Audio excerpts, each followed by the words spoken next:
Morning बच्चों। आज मैं आपको क्लास 10 नगीन प्रकाशन का प्रश्नावली 4C का प्रश्न क्रमांक संख्या 2 का पार्ट 5 कराने जा रही हूँ बच्चों। इसी चैनल पर मैं आउट एंड सीके के नाम से टेंस भी सिखाती हूँ, तो आप उसको भी जाकर देख लेना। उसमें मैं आपको पार्ट वाइज टेंस सिखा रही हूँ, उसको देख लेना। अच्छा लगे तो सब्सक्राइब जरूर कर देना।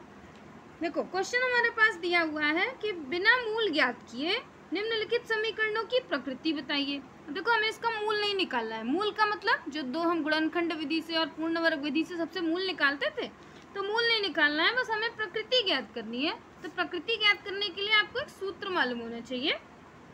पहले तो देखो वर्ग समीकरण के रूप का होगा, यानी ax² + bx + c के रूप का होगा, तभी ये द्विघात समीकरण है। फिर हमें विविक्त कर निकालना है। विविक्त कर को d से डिनोट करते हैं। विविक्त कर इक्वल्स टू होता है b² - 4ac।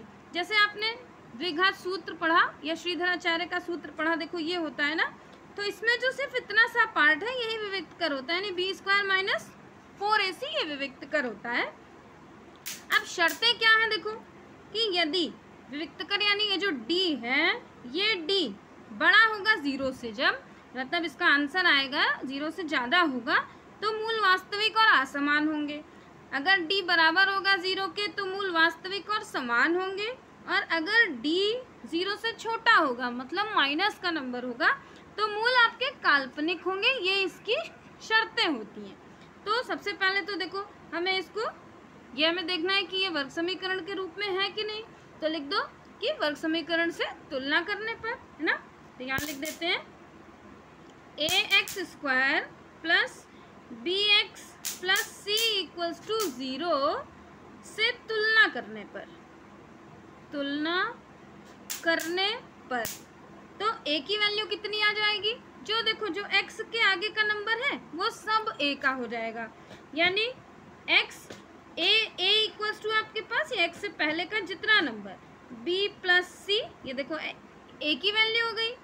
b की वैल्यू देखो, b की वैल्यू आपके पास है -a + b + c, ये देखो ये x से पहले जितना मान है सब आपका b का हो गया। अब c का मान देखो, c का मान ये अकेला a है, ये आपका c का मान हो गया, है ना।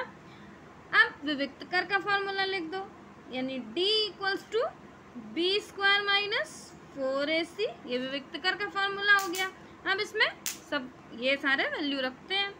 तो v की वैल्यू कितनी है, यहाँ देखो माइनस, और ब्रैकेट के अंदर ये आपका माइनस नहीं है, यहाँ माइनस है ना, तो ब्रैकेट के अंदर हो गया आपके पास a + b + c, ये b का मान हो गया, उसका हमने स्क्वायर लगा दिया। अब उसके बाद -4, a की वैल्यू लिख दो, a की वैल्यू है हमारे पास b + c, a की वैल्यू हो गई, और c की वैल्यू है हमारे पास a, ये c की वैल्यू हो गई। अब देखो इसको अभी वैसे का वैसे ही रहने दो, ये d = वैसे ही चल रहा है आपका, है ना। ये हो गया आपके पास -a + b + c, उसका होल स्क्वायर। फिर अब इसको 4 को देखो पहले a से मल्टीप्लाई करेंगे तो 4a हो जाएगा। अब 4a को b से मल्टीप्लाई करोगे, साइन देखो एक ही साइन माइनस का है तो माइनस हो जाएगा, यानी 4a को जब हमने b से मल्टीप्लाई करा तो हमारे पास हो गया 4a और b, है ना। देखो 4a को करा, फिर 4ab, फिर ऐसे ही साइन प्लस का। 4a को हमने c से मल्टीप्लाई करा तो हमारे पास हो गया 4ac, ये मल्टीप्लाई हो गया यहाँ पर। अब यहाँ आप देखो ये सर्वसमीका लग रही है। सर्वसमीका है आपकी कि a + b + c का होल स्क्वायर सर्वसमीका होती है। उसको यहाँ सर्वसमीका लिख दे रही हूँ मैं। सर्वसमीका आप लिख देना कि जो सर्वसमीका आप यूज़ कर रहे हो। सर्वसमीका है आपकी देखो a + b + c का होल स्क्वायर बराबर a² + b² + c² + 2ab + 2bc और +2ca, ये आप यहाँ पर सर्वसमीका यूज़ करोगे, है ना, क्योंकि देखो ये इसी के रूप में है। अब यहाँ इसको सर्वसमीका में रखते हैं, यहाँ माइनस का नंबर अभी वैसे ही रहने दो।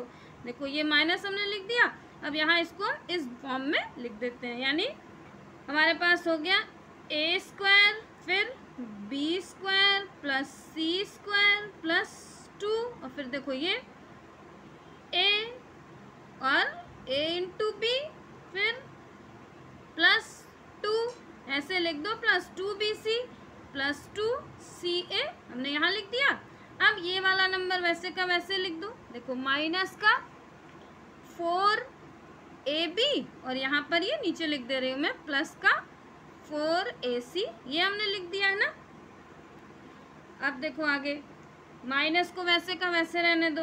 ये अब देखो जो जो इसमें सेम नंबर है, जैसे यहाँ पर देखो ये ब्रैकेट अगर हटा दोगे तो 2ab हो जाएगा ना, और ये कितना है 4ab, ये 4ab और ये 2ab, साइन माइनस का आ जाएगा यानी 4ab में से 2ab कट जाएगा तो बचा आपके पास माइनस का 2ab। तो चलो लिखते हैं यानी a square plus b square plus c square, ये हो गया इसकी जगह पर आपके पास हो गया माइनस का 2ab क्योंकि ये इससे कट गया।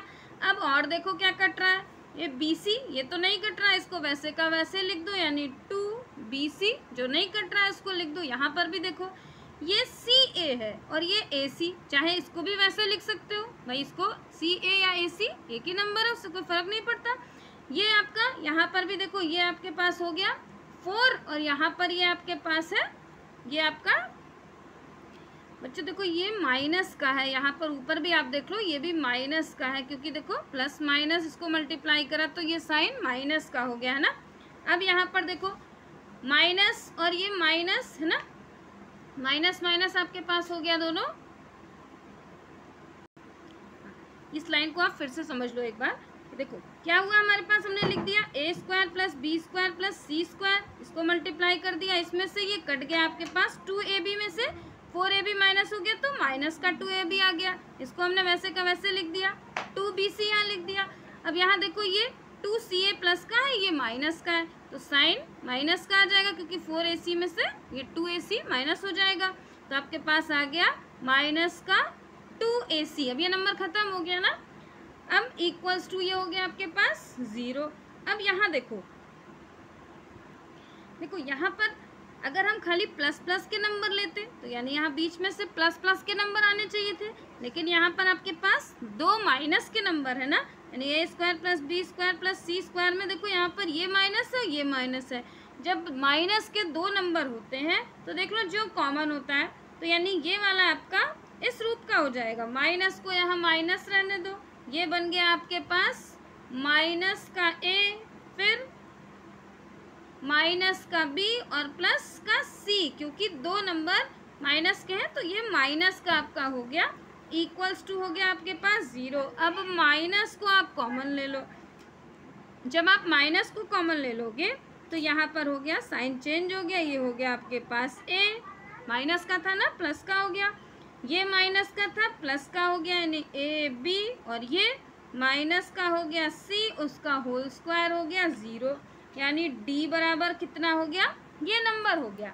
अब d बराबर देखो इसकी जगह पर हम कुछ भी नंबर रखेंगे तो वो d से बड़ा ही होगा क्योंकि माइनस में नंबर नहीं है, तो ये हो जाएगा यानी d बराबर हो जाएगा, d बड़ा हो जाएगा आपका 0 से, और जब d बड़ा होता है तो ये आपका मूल वास्तविक, देखो हमने देखा ना जब d बड़ा है यहाँ देखो तो मूल वास्तविक और असमान है, तो आपको यहाँ यही लिखना पड़ेगा।